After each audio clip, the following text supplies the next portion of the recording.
और बड़ी खबर निकलकर सामने आ रही है। गुजरात चुनाव के लिए बीजेपी ने अपना मैनिफेस्टो जो है वो जारी कर दिया है। बहुत बड़ी बातें यहां पर बीजेपी की तरफ से की गई हैं, कई वादे जो है जनता से किए गए हैं।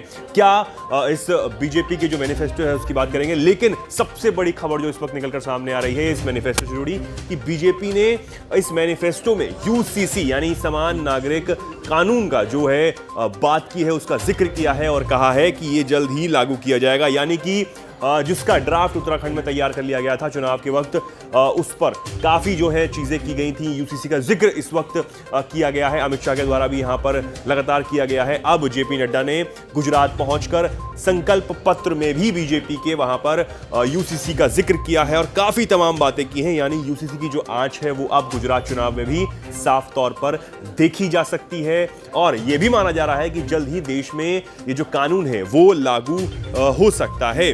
इसके साथ आपको बता दें कि मैनिफेस्टो में क्या कुछ बड़ी बातें यहां पर बीजेपी की तरफ से की गई हैं।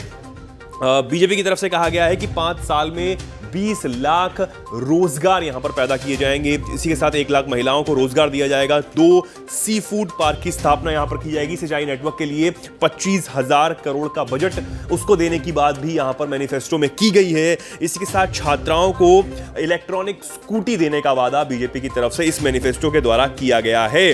अब जो सबसे बड़ी बात दूसरी यहां पर यूसीसी के साथ यहां पर की गई है कि जो खतरनाक तत्व हैं, आतंकवादी संगठन हैं और जो देश विरोधी जो भी संगठन काम कर रहे हैं या जो देश विरोधी तत्व हैं, उनको यहां पर रोकने के लिए, उनकी पहचान के लिए एक एंटी रेडिकलाइजेशन सेल की यहां पर बनाया जाएगा। यह बात भी जेपी नड्डा ने अपने यहां पर संबोधन में कही है। उन्होंने कहा है कि एक एंटी रेडिकलाइजेशन सेल गुजरात में बनाया जाएगा और गुजरात में समान नागरिक संहिता समिति की सिफारिश का पूर्ण यहां पर जो उन्होंने बात है वो की है कि यहां पर सुनिश्चित करेंगे।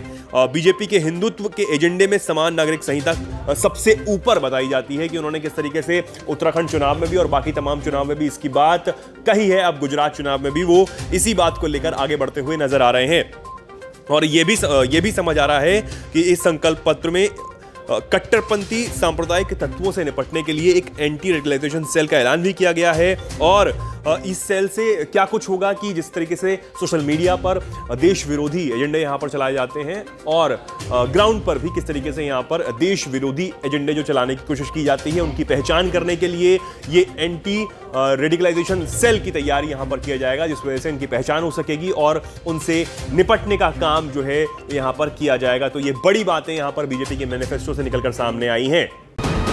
वीके न्यूज, राष्ट्र के नाम।